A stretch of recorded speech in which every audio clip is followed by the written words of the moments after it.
الحمدللہ وکفی وسلام علی عبادہ الذین اصطفی۔ حدیث نبوی۔ قال رسول اللہ صلی اللہ علیہ وسلم الکبائر الاشراک باللہ وعقوق الوالدین وقتل النفس والیمین الغموس۔ بڑے گناہوں میں سے چند یہ ہیں کہ اللہ کے ساتھ کسی کو شریک کرنا، والدین کی نافرمانی کرنا، کسی شخص کو ناحق مار ڈالنا اور جھوٹی قسم کھانا۔ اس حدیث پاک میں 4 بڑے گناہوں کو بتایا گیا ہے۔ الاشراک باللہ، ان میں سے پہلا یہ ہے کہ انسان اپنے رب کے ساتھ کسی دوسرے کو شریک قرار دے۔ حقوق الوالدین، دوسرا بڑا گناہ والدین کی نافرمانی ہے۔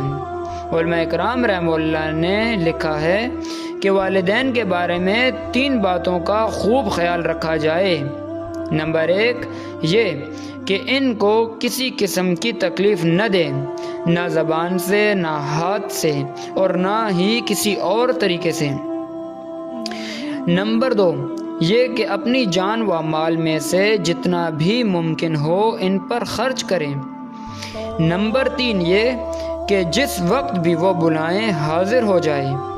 حدیث میں آتا ہے کہ انسان کو والدین کی نافرمانی کی سزا دنیا میں ہی مل جاتی ہے۔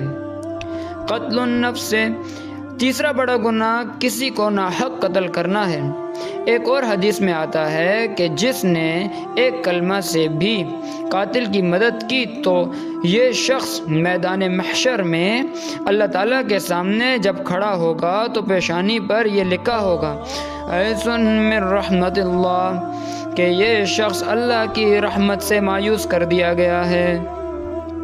نیز ایک اور حدیث میں ارشاد فرمایا گیا کہ اگر 7 آسمان و زمین والے کسی مومن کے قتل میں شریک ہو جائیں تو ان سب کو جہنم میں داخل کر دیا جائے گا۔ اور بھی بہت ساری احادیث میں اس کی مذمت وارد ہوئی ہے۔ الیمین الغموس، چوتھا بڑا گناہ جھوٹی قسم کھانا ہے۔ ملا علی قاری رحمہ اللہ فرماتے ہیں کہ اس کی تعریف یہ ہے کہ جس نے ماضی میں کوئی کام کیا ہو اور وہ قسم کھائے کہ نہیں کیا، اور اگر نہیں کیا تو قسم کھائے کہ کیا ہے۔ اس قسم کو غموس اس لیے کہتے ہیں کہ اس کے معنی ہوتے ہیں ڈھانپ لینا، تو یہ بھی انسان کو گناہوں میں ڈھانپ لیتی ہے۔ اللہ تبارک و تعالی ہمیں ایسے گناہوں سے محفوظ فرمائے۔ اللہ تعالی ہمیں اللہ کے ساتھ کسی کو شریک نہ ٹھہرانے کی توفیق عطا فرمائے اور ہمیں بات سمجھنے کی توفیق عطا فرمائے۔ اللہ تبارک و تعالی ہمیں ہمارے والدین کی نافرمانی سے بچائے۔ اللہ تبارک و تعالی ہمیں ناحق قتل سے بھی بچائے۔ اللہ تبارک و تعالی ہمیں جھوٹی قسمیں اٹھانے سے بھی بچائے۔ وآخر الدعوانا ان الحمد للہ رب العالمین۔